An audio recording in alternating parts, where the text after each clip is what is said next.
Okay, so I want to push the wing-backs further forward. You drop off. Okay, right. Sebastian, come grab this. Yeah, all safe. I'll have that, please, you fucking wanker. How does my hobby come into this? This is elite stuff. Now I've got their tactics. I've got all their information. Time to expose. Wait, look at my hand. What the hell is this note? Look at my... Huh? What is going on here? What in the... Yo, Dad, I'm sorry. I just wanted the tactics. I can't even... I don't even know. See, now my master plan is coming into effect. Also, lads, I'm thinking more of like a 4-2-3-1 now, so...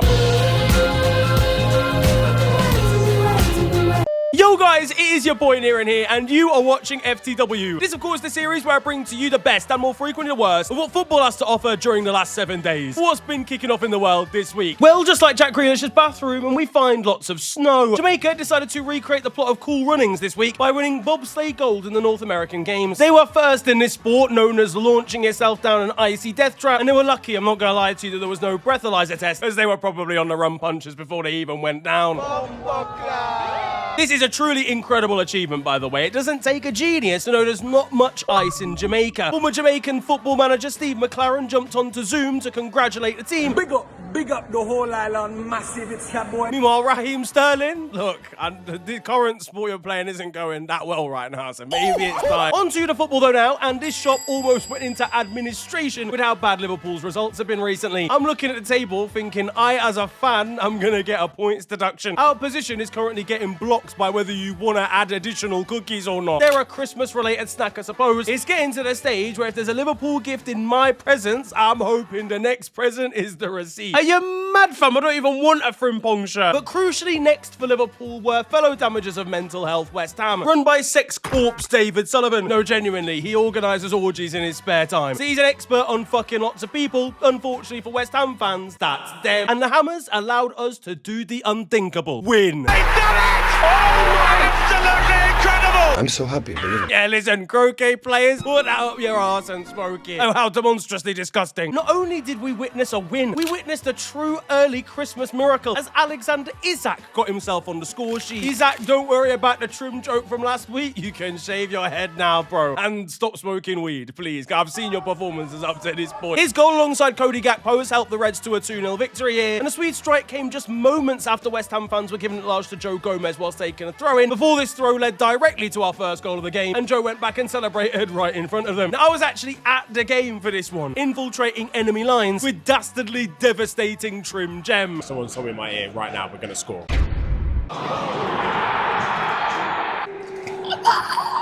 And he wasn't just a PNG image that I use in unpopular opinions. I could be seen in the stands witnessing us actually take 3 points home from a football match. And the big news going into the game was that Mo Salah wouldn't be starting. He didn't play and we won. Now, I'm not making connections here, but those two statements have got 9 Kemlin up. That's all I'm saying. The Egyptian could be seen warming up on the bench, but Arne Slot knew he had no chance of getting onto the pitch. What are you doing? Sorry. What was even more incredible was we won and kept a clean sheet whilst also still playing Ibrahim Penate, who's not even wanted by Real Madrid anymore. Stories suggesting they publicly ended their interest in the French centre-back. Have you ever even heard this before, by the way? A team saying we don't even want this guy anymore. They had to let the world know that their reputation was being lowered at the fact that they even wanted him in the first place. Meanwhile, a dismal day at the office continued for West Ham when Lucas Paqueta was shown a second yellow card for arguing with the referee. It was a crazy crash out, and it continued over on Twitter, suggesting people should go easy on him because of all of the things that he's gone through over the last 12 months. Well, that's awful, but not.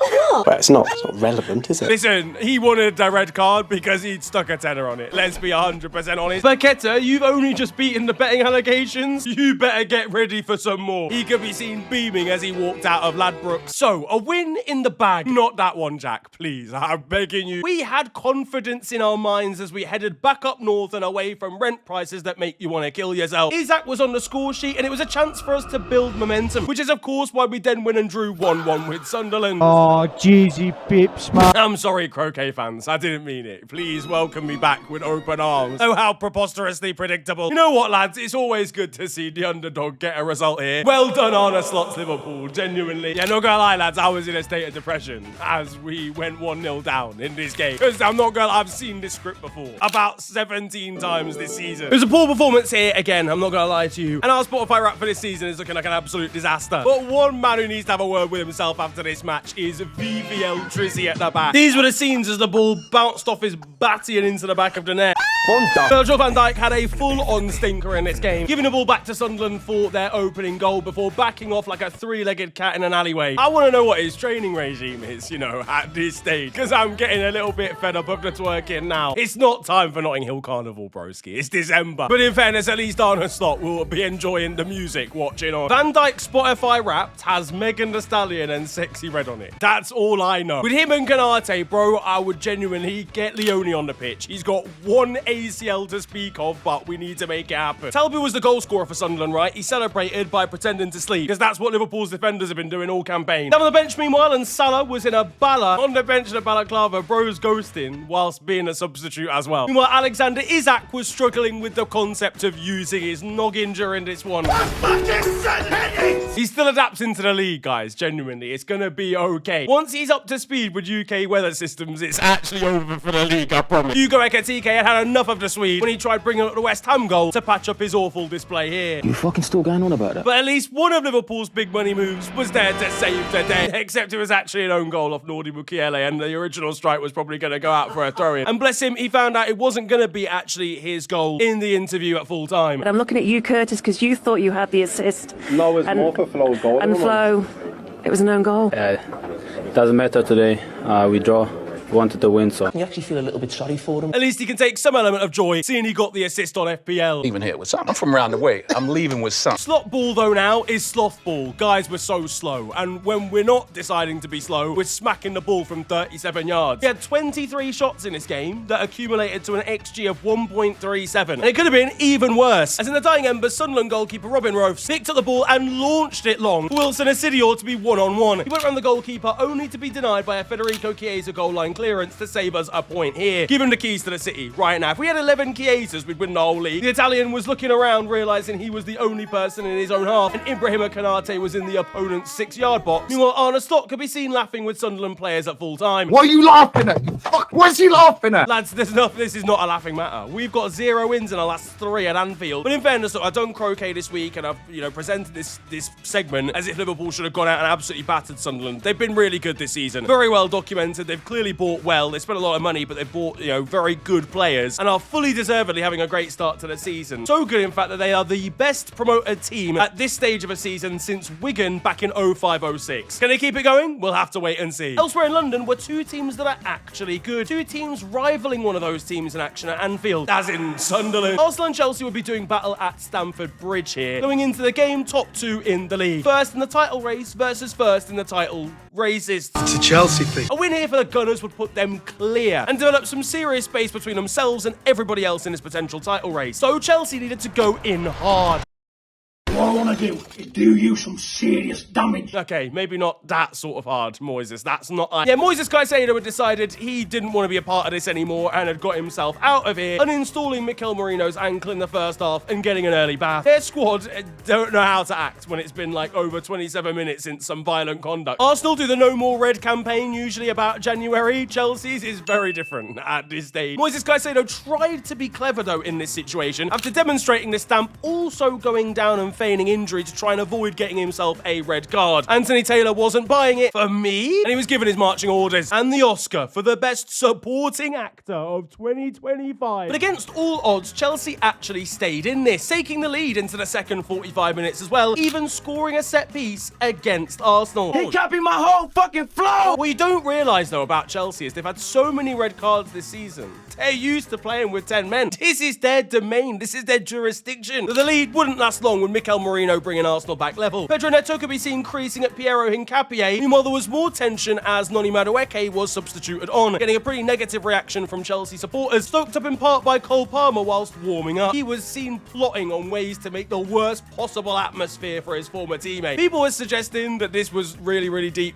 Guys, they were chatting, like, whilst they were both warming up earlier on in the game. They're probably still mates, I'm not gonna lie to you. You can even see from Palmer's face that he's just being a little shit rather than being vindictive. As Enzo Fernandez then got in Noni Madueke's face, though, Declan Rice had to step in and try and defend his new teammate. Oh, man just topped him off like it was nothing. Oh, Bummer, it's a madness. Tell you what, Reece James is an unbelievable player, isn't he? When his thighs aren't served medium rare and with paprika. He was on absolute fire today in this one. And I've got to give props to Chelsea. They managed to take the league leaders and the only team that seemed like they actually want to win the Premier League this season to a 1-1 draw whilst playing very, very well, whilst also down to 10 men. Which is, of course, why they then went and lost to Leeds a few days later. For fuck's sake, man. What's wrong with y'all niggas? What's wrong with you? 3-1 was the score here to the newly promoted side, and it was Leeds' first win in ages. It's a Chelsea thing. Chelsea beat Barcelona, drew to Arsenal, and then lost to Leeds. This is just what they do. World champion of what? In fairness, look, they're the champions of the world, but Leeds are the champions of a word that has champions in it, fam. So, like, realistically. Speaking of Leeds and going into the game, their manager, Daniel Farke, was in trouble. Allegedly, he'd been told by the board that he had 2 games to save his job, given a pretty poor run of form that Leeds are currently in. Those 2 games, Chelsea and Liverpool. Fam, wrap it up now, bro. He may as well start packing his suitcase. But maybe we judged too harshly. Enzo Maresca wasn't getting complacent, though, doing some due diligence and researching about 300 games of Daniel Farke's managerial career. In fact, you're doing too much. He's been stalking him since, like, 09. This was Enzo's face when he saw a pic of Daniel Farke's wife on their 7th date at a bowling alley somewhere in Western Nuremberg. Bro's done all of that just to lose still. Japanese midfielder Eo Tanaka scored an absolute banger in this one. Well, the third goal was just caused by Chelsea fucking about at the back. Look, they only needed 10 men to draw against Arsenal. Maybe Leeds are just that good. Maybe they needed 12 men to actually win this one. Because despite a goal from Pedro Neto, it wasn't enough. Pedro, who celebrated by putting his fingers in his ears, despite Chelsea still being behind at the time, Leeds utilising that picture for a post of their own on Twitter. Yeah, it's a shithousery award. Fully deserved. Game of the week, though, Manchester City versus Fulham. Manchester City's alleged defence almost capitulated and blew a 5-1 lead in this game. After some squeaky bum time in the dying embers, 5-4 was the final score here. The highlights of this match were a joke, by the way, like genuinely ridiculous. It's Boxing Day 1963 all over again. A spirited display from Fulham to try and get themselves back into this one that left Bernardo Silva absolutely knackered, bless him, after the last 2 games these lot have done. The difference in attacking and defensive ratings for Manchester City probably told the story. Meanwhile, Erling Haaland also reached a milestone here, scoring his 100th goal for the club. That, though, didn't take away from the stress for poor Pep Guardiola. Did you enjoy, guys?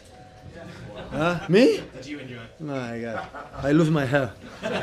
This is what he looked like, by the way, 6 minutes in. The ball is a new thing. How's this man going to compete with Arteta Netanyahu's defensive regime after conceding 4 to Raul Jimenez? Because his defenders, they're struggling when they've got to try not to concede an inhumane amount. Take the Enio off of Savio's name, fam. He hasn't earned it. Meanwhile, on the other wing, and Phil Foden was devastated, going out in West London and realising a pint was £27.50. We're in London, aren't we? That's the fucking difference. Tottenham versus Newcastle saw late drama here as well. Tottenham rescuing a draw thanks to a Christian Romero bicycle kick. Maybe the worst bicycle kick of all time. Special beyond special. The Argentine centre-back then dropped Bruno Guimaraes' celebration right in front of him. Aaron Ramsdale, meanwhile, falls apart when it's time to save a shot, travelling at about 6 miles per hour. To concentrate on a game of football for 90 minutes, I'm finished. I can't do it. He had lag mid-save, fam. Ramsdale and Nick Pope as your options is criminal for Newcastle. Half enough, half shit, and half shit. Wake the fuck up. Meanwhile, there was VAR controversy here as Dan Burn had Christian Romero in a headlock and somehow got a penalty for it. Being in a headlock from Dan Burn at that height is like being dropped off Westfield Stratford. And he's got a pen for Batista bombing the Tottenham player. Good process, everyone. The drama continued at Aston Villa versus Brighton. A 7-goal thriller being edged out here by Unai Emery's men. He was gassed at his side scoring, almost decapitating one of his own players with his coat, and confirmed who he wanted to sleep with after a late save. Marco Bisotto. Will he be your future goalkeeper?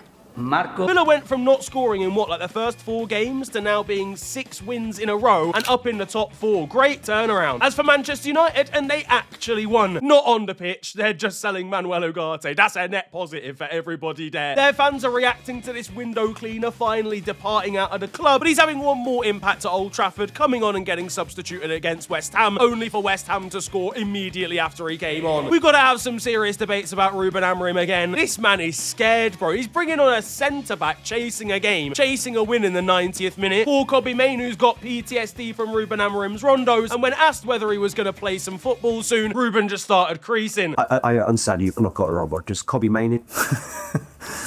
But one sector of Manchester United Football Club establishment is doing well, even if Ruben Amorim refuses to play any of them, and that's their youth academy, as United battered Liverpool's under-18 7-0. The future's bright at the Reds, then I see. United fans are ecstatic, realising they've finally got revenge for that fateful night in 2023. United, you might want to play some of these lot for the first team, innit? Because the first team's not getting results like this. So I spoke about Man City versus Fulham. Man City versus Leeds was drama as well. Phil Foden grabbed a goal in this one thanks to some quick thinking from Joško Gvardiol, jumping out of the way instead of blocking the shot. The Croatian really putting it on a plate for him here. Meanwhile, Wolves' November goal of the month is going to be absolutely fascinating. Yeah, they haven't scored one. It's a wrap. Like, genuinely, it's going to be a blank space. Someone playing as Wolves on FIFA is going to win this award and get a call up for the first team whilst they're watching at home on Sky Sports. Did I just get fucking drafted? Where the fuck did they get this? Did I just get fucking drafted in this video? That's like 10 minutes ago. I think Mosquera scored an own goal, right, against Fulham. Fuck, give it to him, mate. Fuck it. Now, over in Europe and in Spain, Real Madrid dropped points to Girona as their slightly sketchy start to the season continues. Kylian Mbappe had a goal disallowed for handball in this one. With the way he was leaning down to grab it, I do wonder what sort of finish he was aiming to pull off here. Meanwhile, for Xabi Alonso, listen, I know you've not been there long, but it might be time to wrap it up. He did at least get a decent result as Real Madrid then went and beat Athletic Club Bilbao 3-0, with Kylian Mbappe now on 62 goals for the calendar year. He did pull out one of the most egregious and disgraceful dives I've ever seen, though, and maybe we should have a goal taken off him for this. Bilbao fans clearly thought Vinny Jr. was the main problem, though, with this middle finger being stuck up in the stands. At Barcelona, and Rafinha was getting hammered. No, he wasn't looking to recreate Kyle Walker's average Monday, average Tuesday, average Wednesday, average Thursday, average Friday, and average Saturday. It was quite literally with the placement of these advertising boards for his celebration. And Lamine Yamal also grabbed his first goal at the Nou Camp this week. But after conceding in the first minute, Hansi Flick wasn't happy. Rafinha having to comfort him down on the bench. Look, listen, one day we're gonna be able to sell Ronald Araujo, so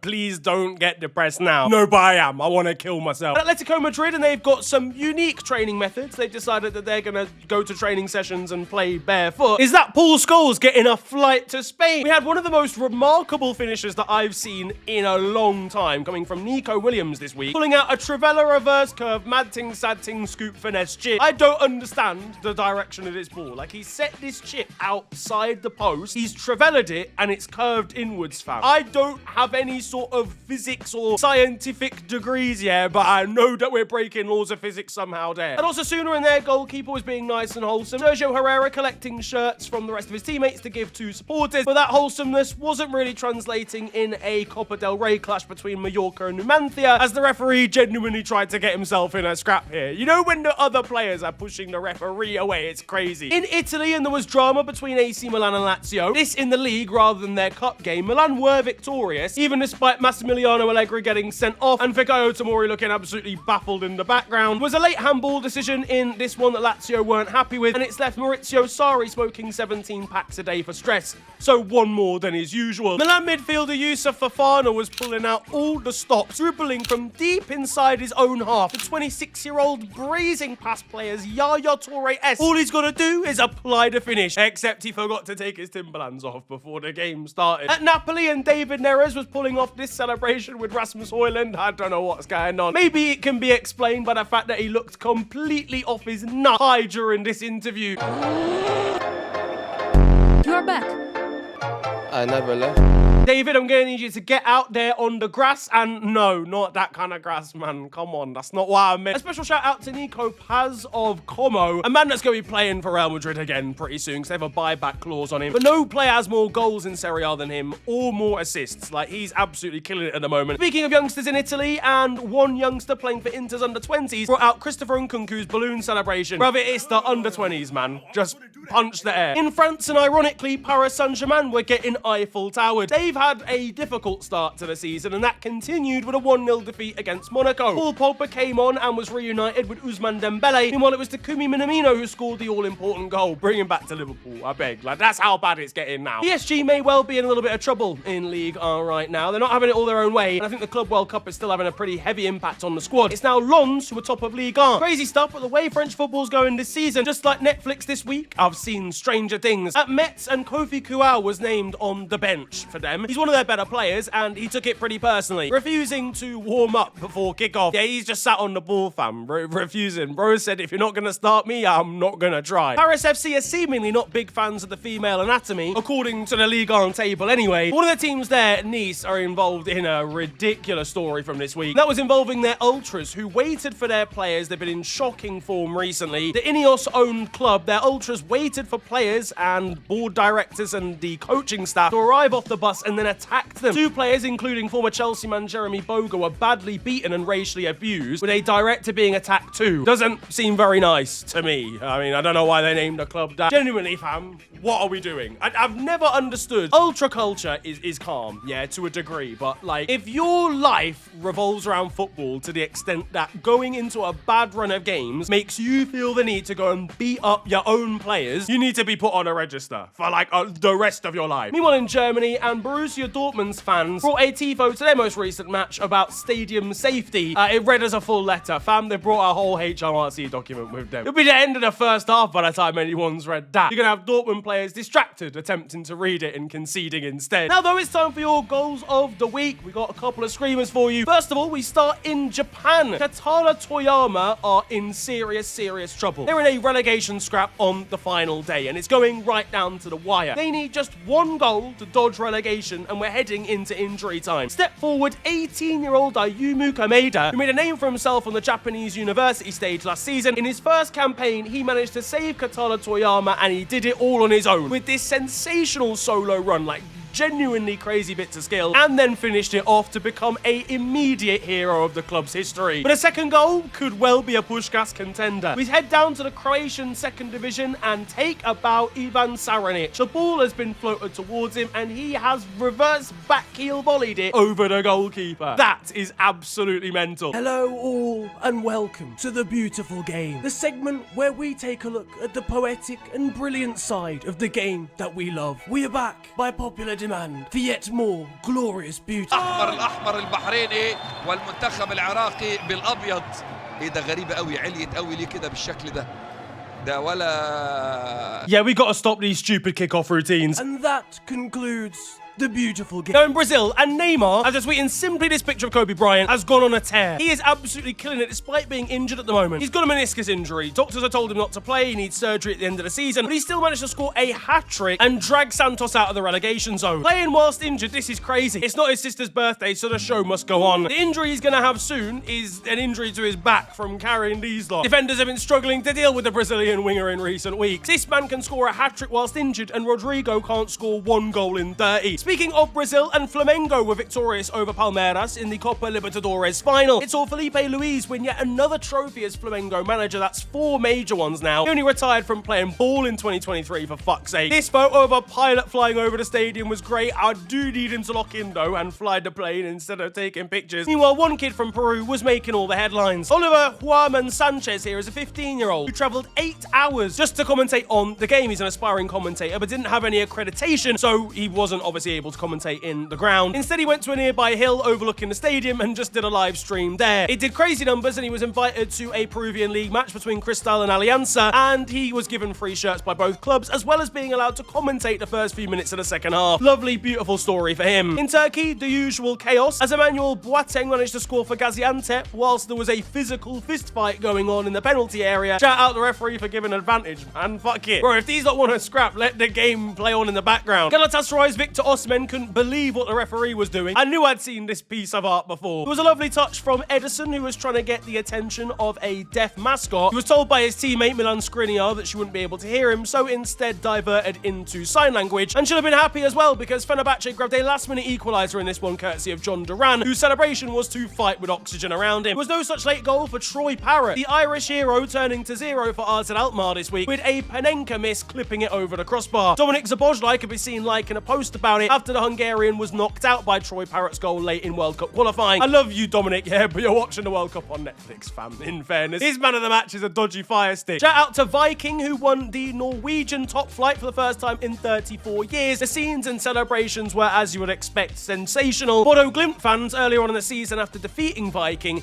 had brought a banner to the game saying, "In your fucking dreams," suggesting that Viking would only win the league in their dreams. Viking returned the favour to those Bodo Glimt fans in the game in which they won the league. gets a shithousery award for those Norwegian supporters. Meanwhile, in a relegation promotion playoff for a place in the second division, the final spot kick is about to be taken, except this goalkeeper's ran forward and just yammed the ball away to try and distract the taker. In Paraguay now, and we've got 3 minutes left to go of this game. It's 0-0. The match here involving a side called Recoleta. They might be chasing a goal. They might be chasing a win here, and they think they've got the substitute that they need to grab a goal. Well, they don't, but their president does. Luis Vidal, the president of the club at the age of 51, substituted himself on for the final few minutes of this game. That is a shambles, bro. 0-0. At least choose a game where it's already done, bro. To be fair, he might have watched Roque Santa Cruz still scoring at the age of 44 this week in the same nation and thought that he could do the same. There were scary scenes in Egypt where a sharp object, or like a little mini knife, was thrown at Trezeguet, former Aston Villa winger playing for Al Ahly. When he tried to then show the referee what had happened, players for his Moroccan opponents tried to hide it. It caused a scrap. Why would you hide it, fam? It's not like you threw it. The fans did. Just get them out of there. Carnage continued in Egypt as Mustafa Shabir here was watching supporters throw water bottles at him and then caught one of them to drink. Look, listen, you got to get your hydration, man. This is just goalkeeping training for him. Colombian side Junior have set up their own VAR, otherwise known as a mobile phone showing a replay, and it turns out the police are heavily invested in it as well. Meanwhile, Zinedine Zidane was on his travels over in China and discovered some natives playing Janji, a game of football in keepy-ups, basically, which tests your control, and no surprise, Zinedine was absolutely amazing at it. Meanwhile, shout out to Palestine, who left it late to defeat Qatar this week, a 1-0 result courtesy of an own goal. They're still doing a great job footballing-wise, despite everything that's going on in the country. Now, closer to home, and Ola Aina appeared on a Channel 4 programme this week, suggesting he was in a talking stage with another footballer's girlfriend. This is a mental admission, and crazy from the girl as well. She was interviewed after her main fella's football match this week. Would you cheat on your missus? Yes.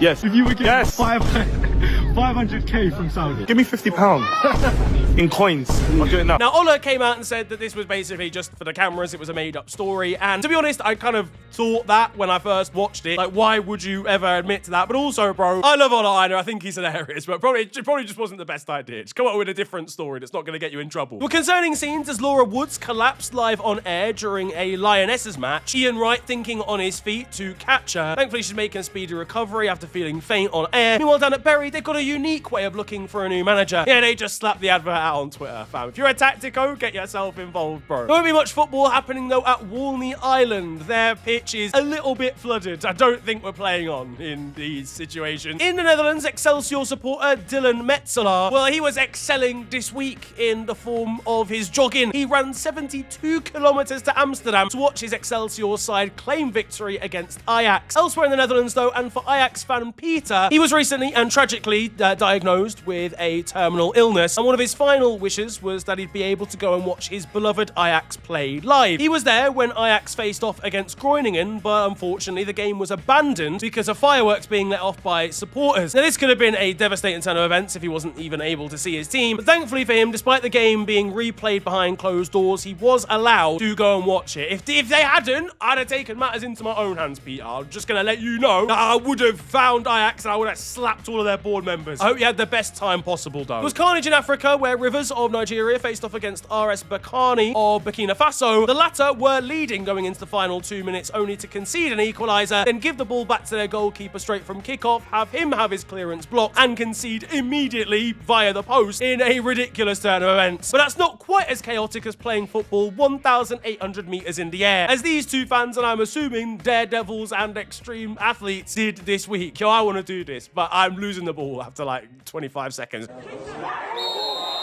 Now that it's time for Still 0-0, and you guys know the score by now. This is a segment of the show where I bring to you the best of Sunday League and amateur football. Now, the nature of Sunday League is that you can often bring your friends, but general fans come along and watch their mates and who their mates are playing up against. But because of how, enclosed and tight it is, if a game's getting filmed, it's hard to get away from your mistakes. And one defender got rinsed here so badly, he decided to start on the fans that were laughing on him. Risky, I think you've got other things to worry about, fam, because that's a crazy violation. On to the weird stuff, though, now. First of all, in United, United Arab Emirates and Al Wasl were booked to face off against Esteghlal of Iran. However, the game was delayed by an hour. This wasn't because of, adverse weather conditions or... No, instead it was because Al Wasl got lost. Yeah, they were an hour late to this game because their bus must have just gone a next direction and they ended up getting lost on the journey. The Vatican City's footballing league has been taking place recently and the Swiss guard were hoping to put in a good defensive display, but I'm not entirely sure what they're guarding really, given they're the only team left in the league on 0 points and with a minus 22 goal difference. But finally, over in Brazil, and we've got a footballer who spent 7 years out of the game. Yuri Carvalho da Silva was making his return to football this year after 7 years in prison. He was involved in drug trafficking and is currently playing with an ankle tag. What is even more crazy is that he could become a footballing champion this week if results go in his favour. Will he still have the ankle tag in the next season? Or that, though, is going to wrap up football this week, and I hope you have enjoyed it. If you have, then feel free to slap a like on the video and, of course, subscribe if you are new to the channel. You can also follow me on social media. It is at officialfng on Twitter and on Insta. But it's been a pleasure ranting at you guys today. Have a wonderful day, enjoy yourselves, and goodbye.